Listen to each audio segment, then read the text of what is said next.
নমস্কার। দুই কবির কবিতা পাঠ এই পর্বে আজকে আমার ভাতৃপ্রতিম দুই কবির দুটি বই থেকে কয়েকটি কবিতা পাঠ করব। দুজনেই খুব কবিতা প্রেমিক। কবিতার প্রতি তাঁদের ভালোবাসা, আন্তরিকতা, আকর্ষণ, আনুগত্য প্রকট মাত্রায়। তার জন্য তারা তাদের সময়, শ্রম, মেধা এবং আর্থিক সঙ্গতি, আর্থিক ক্ষমতাও ব্যয় করে থাকেন। ফলে তাদের কাজের মধ্যে আরও নানাবিধ কাজ তারা করেন। সাংস্কৃতিক কাজকর্ম করেন, চেতনা জগতের কাজকর্ম করেন, দুই ব্যক্তি করেন, দুই কবি করেন। কিন্তু যখন তারা কবি, তখন তাদের মধ্যে অন্য একটি চেতনার প্রকাশ হওয়া স্বাভাবিক বা সঙ্গত। সেই চেতনার যে প্রকাশ, সেটি স্বাভাবিকভাবেই, সঙ্গতভাবেই তাদের লেখা কবিতাগুলির মধ্যে থাকার কথা। তাই সেটির কোনো বিস্তৃত ব্যাখ্যায় আমি না গিয়ে তাদের লেখা কয়েকটি কবিতা আমি আপনাদের কাছে রাখব। বিচারের ভার আপনাদের উপর। প্রথম কবির নাম সমীর দাস। তার বইটির নাম সিলেবাসের বাইরে। দেখা যাক তার যে কবিতার চেতনার তিনি প্রকাশ ঘটিয়েছেন সিলেবাসের বাইরে গিয়ে, সেটা কতটা আমাদেরকে স্পর্শ করে। তার ঋতু কথা কবিতাটি পড়ি। সম্বৎসরের ঋতুসূচি নামে নেই, আকাশের চাঁদ কিংবা তোমার ওষ্ঠ অধর, ফুটে ওঠা ফুলে ঈর্ষা জাগানো ঋতুমতি। তোমারও দৃষ্টি ছিল, আমিও সজাগ চোখে, বহুকাল তবু পাথরেরা রুক্ষ কঠিন। পরস্পর যখনই প্রেমময় পাথর ঝর্ণাধারা। পরস্পর যখনই প্রেমময়, পরস্পর যখনই প্রেমময় পাথর ঝর্ণাধারা। তোমারও দৃষ্টি ছিল, আমিও সজাগ চোখে, বহুকাল তবু পাথরেরা রুক্ষ কঠিন। পরস্পর যখনই প্রেমময় পাথর ঝর্ণাধারা। কেন যে সুখের সাথে সহজ প্রাপ্তির বিরোধ, মোহ কেন এমন মধুময়, গণিত শাস্ত্রে সেসব কেন ধরা নেই। ভুলে যাওয়াকে প্রয়োজনে মনে আনতে কষ্ট, জোর করে ভুলে যেতে যেন আরও বেশি। ঋতু কথা বোঝাই গেল। এই ঋতু কিন্তু আমাদের যে প্রাকৃতিক যে ঋতু পরিবর্তন, সেই ঋতু পরিবর্তনের কথা নয়।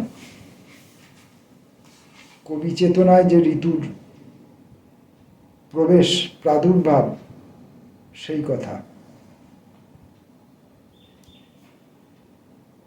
এদিনের যাপন। ইদানিং কোনো কিছুতেই বিশ্বাস জাগে না আর। মাঝে মাঝেই মনে হয় ভিতরের আমিটাকে দূর মহাকাশ রেখায় পাঠিয়ে সন্ধান নিয়ে আসতে বলি।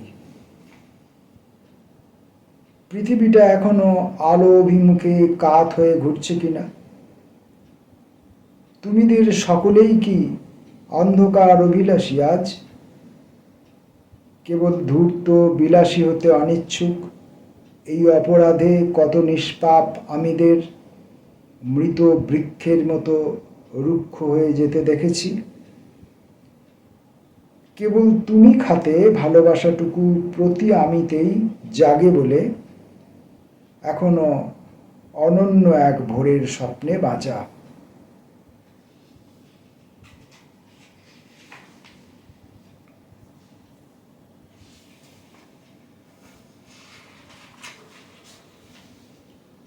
বোধ, কবির বোধ সম্পর্কে আমরা এবার একটু জ্ঞাত হব।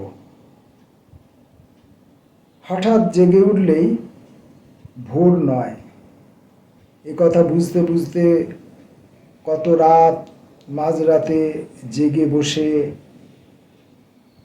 এখন সব কিছু বুঝেও রাত জাগা অভ্যাসে সব কটা রাতচরা পাখির ভাব বিভব চেনা হয়ে গেছে। দিনের আলোতে এমনকি পূর্ব পরিচিতদেরও চিনতে বড় অসুবিধা। সব কিছু বড় ঘোলাটে। যারা অন্যকে ঘোল খাইয়ে বেড়ানোটা পেশা বানিয়ে ফেলেছেন তাদের দেখতে আমি কিংবা আমার প্রতিবেশীদের মতো। এই যন্ত্রণা কোনো চিকিৎসককে বোঝাতে পারিনি বলে উপশমের আশাহীন, উপাচারহীন, প্রচার সর্বস্ব উপাচার আয়োজন ভরা দেশে নিজেকে বাস্তুচ্যুত মনে হয়। বিভাসের প্রতিটি স্বর দূর বিদেশের বিভাষার বেশি বেসুরো।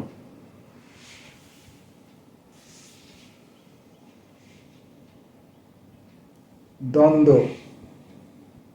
এ বাড়িতে কলিজা পুড়ছে, ও বাড়িতে তখন কষা মাংসের ঝাঁঝ। এ বাড়ির দুধের মেয়েটা পুড়ছে ভুলের আগুনে, দুধটা আরও জাল পাবে। ও বাড়ির আস্তায় জলে আরও কিছুক্ষণ। উদাসীন আর নয়, চলা বলায় এমন ভাবনা ক্রমেই কঠিন। অভিধান থেকে পাড়া শব্দের পাতাটি উই পোকা নিঃশব্দে খেয়ে যায়।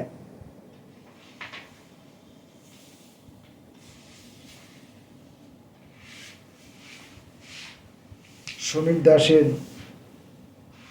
সিলেবাসের বাইরে বই থেকে শেষ কবিতাটি পড়ব, পবিত্র নীল। নরম আগুনের মতো নীল শাড়িটি কি অপূর্ব দক্ষতায় জড়িয়েছিলে আগুন শরীরের খাঁজ মিলিয়ে। সমগ্র প্রতিবেশ হয়ে উঠল আগুন পিয়াসী। দুর্ভিক্ষের ঠিকানা থেকে বহু বহু আশায় আমার মতো যারা কালের পথযাত্রী, অনেক রুখা তপ্তকাল পেরিয়ে সবাই তো অমৃত লোকে হারাতে চায়নি। এমন আশ্চর্য নরম আগুনের একটু ছোঁয়া আর নীল আলোর অপার্থিব বিভায় ভেসে যায় মন। সে কারণেই কেউ কেউ দূর ভালোবাসে, নক্ষত্রের রূপ ধরে সুদূরের দৃষ্টি বুকে ভিন্ন রকম পবিত্র হতে চেয়েছে কেবল। সমীর দাসের কবিতা পড়লাম। পরের কবির নাম জয়ন্ত দত্ত। জয়ন্ত দত্ত অনুরূপ একজন কবি যিনি কবিতা লেখেন এবং তার সঙ্গে আরও নানানবিধ কার্যক্রমের সঙ্গে তিনি সক্রিয়ভাবে জড়িত। তো জয়ন্ত দত্তের এই কবিতার বইটি কংক্রিটের জঙ্গলে একা। এই বইটি থেকে আমি কয়েকটি কবিতা কবি জয়ন্ত দত্তকে উদ্ধৃত করার জন্য পড়ব। প্রথম কবিতাটির নাম অ্যাসাইলাম। আমাদের ভারসাম্য খোয়া গেছে, কক্ষচ্যুত উল্কা হয়ে ঘুরে ফিরি। বনে জঙ্গলে হারিয়ে গেলে পথ খুঁজে যায়, মন জঙ্গলে হারিয়ে গেলে পথ মেলা মুশকিল। একে অপরকে উন্মাদ ভেবে আশ্বস্ত হই, সন্ধে হলেই যে যার অ্যাসাইলামে ফিরে যায়।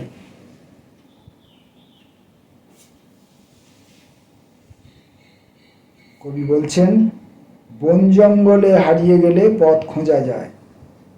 সেখানে পথ হারিয়ে গেলেও আবার পথ খুঁজে অন্য কোনো পথ, সেই পথটি অথবা অন্য কোনো পথ খুঁজে বার করে নেওয়া যেতে পারে।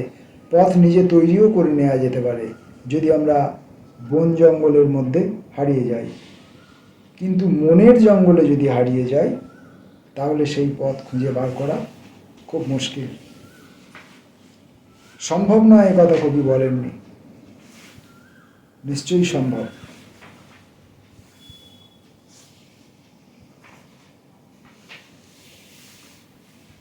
হাতটা কাঁপতে কাঁপতে থেমে গেল। হঠাৎ দম বন্ধ হয়ে আসে, মনে হয় কোথাও আটকা পড়ে গেছি। ঘুরছি কোনো অন্ধকার ধ্বংস স্তূপের ভিতর, হাত পা ছুঁড়ে বাঁচাও বলে চেল্লাচ্ছি। ঘুম ভেঙে যায় ভোরে, আশ্বস্ত হই, কর্মক্লান্ত শরীরে দেখি দিব্যি বেঁচে আছি। চোখের সামনে ভেসে ওঠে গণেশ টকিজের ভয়াবহতা। বিরাট ব্রিজের ভাঙা অংশে গাড়ি থেকে বেরোনো একটা হাত বাঁচার আকুল আর্তি নিয়ে নড়াচড়া করে। হাতটা কাঁপতে কাঁপতে থেমে যায় কিছুক্ষণ পর। সামনে দাঁড়িয়ে অসহায় আমরা।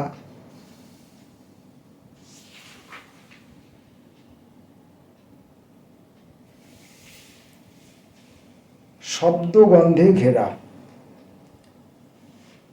যতক্ষণ ঘরে থাকি আমাকে ঘিরে রাখে কিছু টুংটাং শব্দ। গৃহিণীর হাতের চুড়িগুলি ওর মুখের ভাষা হয়ে বেজে যায়। বয়সে খানিকটা ফারাক, তাই হয়তো দ্বিধা মিশ্রিত ভয় থেকে অনেক কথাই মুখে এসে আটকে যায়। কখনো ঝাড় দেওয়ার ছলে, কখনো চায়ের বাহানায় দ্রুত চলে যায় আঁচল উড়িয়ে। ঠাকুর ঘরের শঙ্খধ্বনি, রান্নাঘরের ফোড়নের শব্দ ভাষা হয়ে ওঠে ঘরের কোণে। ইট কাঠ কংক্রিটের জঙ্গলে সুদূর মফস্বলের মেয়ে, হিঞ্চে নোটে শুশুনি কলমির গল্পকথারা গন্ধ ছবি ছড়িয়ে বেড়ায়।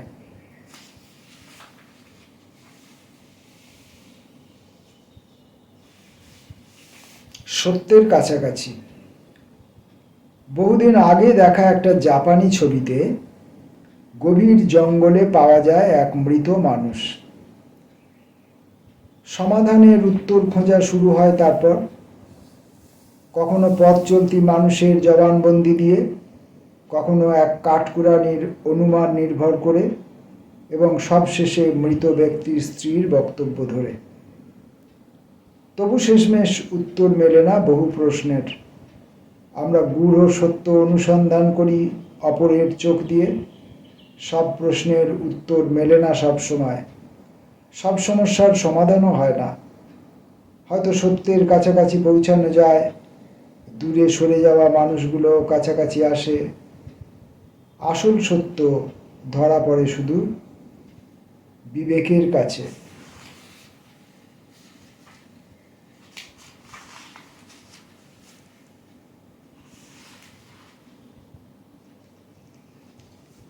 সোনার তরী। আমার সোনার তরীতে বেশি লোক ধরে না। আমি, বউ এবং আমার মা। সর্বসাকুল্যে 3 জন। সময়ের পালে তরী বেশ এগিয়ে চলে। ছেলে আসার পর সংসারে জোয়ার এলো। বেশ হেসে খেলে সময় কেটে যায়। এরপর ছেলে যত বড় হয় জায়গায় কম পড়ে তত। তরীর গতি মন্থর হয়। বউয়ের পরামর্শে মাকে এক জায়গায় নামিয়ে দিই, তরী আবার সচল হয়। ছেলে পড়াশোনায় বেশ নামডাক করে, গর্বে আমাদের বুক ফুলে ওঠে। ইঞ্জিনিয়ারিং পাশ করা মাত্রই দামি চাকরি জুটে গেল। সুন্দরী চাকুরিরতা বৌমাও নিয়ে এলো ঘর আলোকিত করে। ইদানিং আবার জায়গার অভাব দেখা যায়। ফিসফাস আলোচনা শুনতে পাই বউয়ের ছেলের, আমাদের দুজনার একজনকে নেমে যেতে হবে। দুজনে শক্ত করে ধরে আছি হাত, কিছুতেই নামব না, জানি না কি আছে কপালে। এই জন্যেই আমাদের জয়ন্ত দত্ত অনুকবিতা লেখার এই অনুগল্প লেখার দিকেও হাত দিয়েছেন। তার এই কবিতাগুলোর মধ্যে সেরকম এসেন্স পাওয়া যায়। আমি এই ধরনের কবিতা একটি পড়লাম, কারণ এই বইটাতে মধ্যে অনেক কবিতা আছে, সব কবিতা তো পড়া যাবে না। ছোট ছোট দু একটি কবিতা পড়ি। চ্যাম্পিয়ন। জীবনে অনেক গোল করেছি, চারপাশে হাততালি কুড়োতে গিয়ে অনুভব করি গোলের কৃতিত্ব আমার একার নয়, পাশগুলো যারা দিয়ে গেছে অনবরত সবার। অসুখের প্রকোপ। একদিন, 2 দিন, 3 দিন, দেখতে দেখতে 1 সপ্তাহ পার।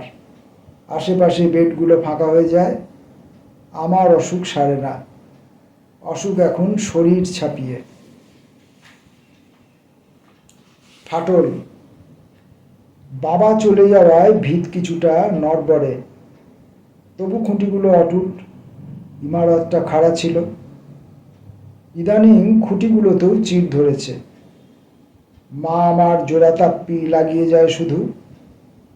সম্পর্কগুলো আর আগের মতন নেই, যে কোনো মুহূর্তেই ভেঙে চুরমার হয়ে যাবে।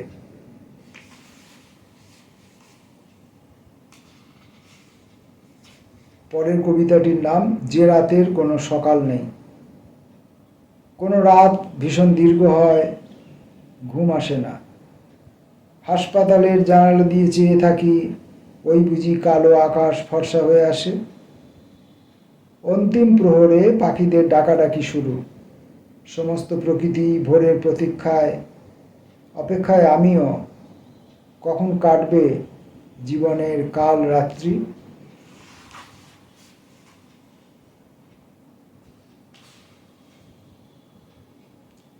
প্রতিশ্রুতি। আজকাল অনেক কাঁধে হাত রাখি, বলি সব ঠিক হয়ে যাবে। সত্যিই কি সব ঠিক হবে জানি না। বাড়ি ফিরে খালি মনে হয় মিথ্যার বোঝা কেবল বয়ে বেড়াচ্ছি। আজকাল দাঁড়িয়ে থাকতে থাকতে পা টলে যায়, নিজেকেই নিজে আর বিশ্বাস করে উঠতে পারি না। জয়ন্ত দত্তর অনেকগুলি কবিতা পড়লাম, আর 2টি কবিতা পড়ব, আলোকবর্ষ এবং গোপন সিন্ধুক। আলোকবর্ষ। চায়ের কাপগুলো একসাথে ট্রেতে সাজানো, আলাদা আলাদা রুমে চলে যাবে এরপর। এবাড়ির কেউ কারো মুখ দেখে না। বাবা জানে না মেয়ে কত রাতে বাড়ি ফেরে, মা জানে না ছেলে কোথায় পকেট খালি করে। নিস্তব্ধ ঘরে অবসাদ আর একাকিত্ব ছড়ানো ছিটানো। শুধু ড্রয়িং রুমের ঘড়িটা টিকটিক করে বেজে চলেছে, যেন বলে যায় অবিরত, ভেবে দেখেছো কি তারারাও যত আলোকবর্ষ দূরে, বহু দূরে, তুমি আর আমি। এই গানের লাইনটি, ভেবে দেখেছো কি তারারাও যত আলোকবর্ষ দূরে, বহু দূরে, তুমি আর আমি। গানের লাইনটি কবি তার নিজের কবিতার মধ্যে ঢুকিয়েছেন, উদ্ধৃতি কবার মধ্যেই আছে। তবু পড়ে থাকা চায়ের কাপে পিঁপড়েগুলো এখনো সার বেঁধে এগিয়ে চলে।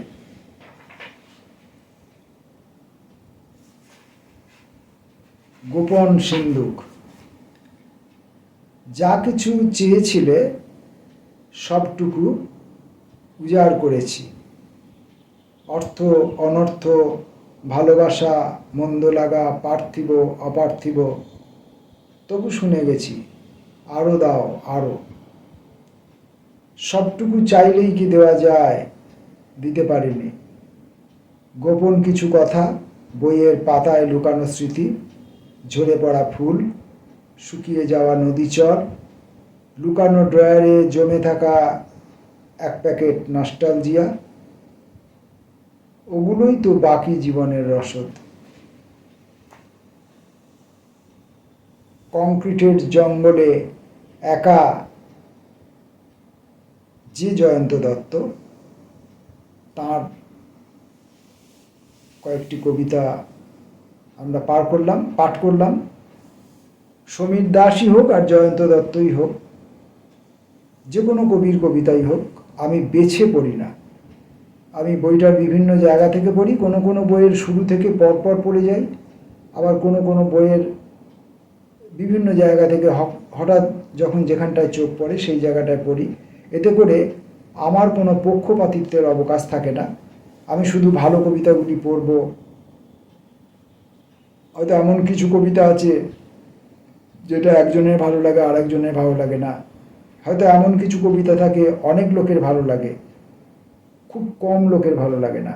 হয়তো এমন কিছু কবিতা আছে কবির নিজের খুব প্রিয়, আবার এমন কিছু কবিতা আছে যেগুলো হয়তো কবির কাছে ততটা প্রিয় নয়। তাই সেই সব বাছাবাছির পর্বে না গিয়ে আমি বিভিন্ন জায়গা থেকে কিছু কবিতা পড়ে দিই। তাতে যে বইটা থেকে কবিতাটা পড়ছি সেই বইটার একটা পরিচয় পরিস্ফুট হয়ে ওঠে। আমি সেই পরিচয়টা নিজের কথায় বলি না, কারণ নিজের কথায় বললেই আবার পক্ষপাতিত্ব এসে দাঁড়াবে বা মিথ্যা সমালোচনা এসে দাঁড়াবে। তাই আমি শুধু কবিতাগুলো পড়ে দেওয়াই আমার কাজ। ওই পড়ে দেওয়ার মধ্য দিয়েই বইটির সমালোচনা বিধৃত আছে। পাঠক যখন কবিতাগুলি শুনবেন তখন কবিতার প্রতি এবং কবির প্রতি যথাযোগ্য বিচার তারা করবেন, যথাযোগ্য মর্যাদা তারা দেবেন। এই ভেবেই আমি কবিতা পাঠ করি। কবিতা পাঠের গদ্য আলোচনায় আমি বিশ্বাসী নই, কারণ কবিতা নিয়ে যারা আলোচনা করেন, বেশ কিছু বিদগ্ধ কবিতার আলোচককে দেখেছি, তারা পক্ষপাতিত্ব করেন। তারা নির্ধারিত কয়েকজন কবিকে ধরে নেন, খ্যাতনামা কয়েকজন কবিকে ধরে নেন, পদে বসে আছেন এমন কয়েকজন কবিকে ধরে নেন, বা ব্যক্তিগতভাবে তার খুব প্রিয়, তার ঘনিষ্ঠ, তার খুব পরিচিত ধরে নেন, নিয়ে তাদের কবিতাগুলোর একটা এককালীন আলোচনা তারা করেন তাদের নিজের মতো করে।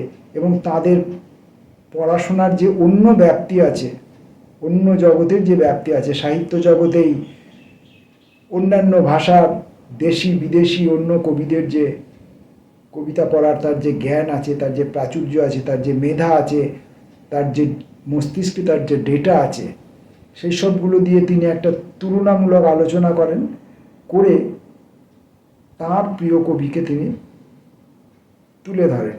এবং সেইখানে সেই আলোচনাতে প্রচুর কবির, যথাযোগ্য কবি বাদ পড়ে যান। তাদের যথাযোগ্য কবিতা বা এর থেকেও হয়তো আরও কোনো উল্লেখযোগ্য কবিতা বা কবিতার বই তাদের চোখে পড়ে না, তাদের আলোচনায় আসে না। এবং পাঠক যদি এই গদ্যগুলি পড়ে কবিকে চেনার চেষ্টা করেন, দীর্ঘকাল ধরেই যা হয়ে এসেছে, তাহলে অন্যান্য কবিরা বঞ্চিত হন, এইরকম আমার বিশ্বাস। আর এর সঙ্গে আছে আমার অযোগ্যতা, যে আমি কবিতার ভালো পাঠক নই, কবিতার ভালো সমালোচক নই, কবিতার বোদ্ধা নই, এবং আমি কবিতা ভালো লিখতেও পারি না। নমস্কার।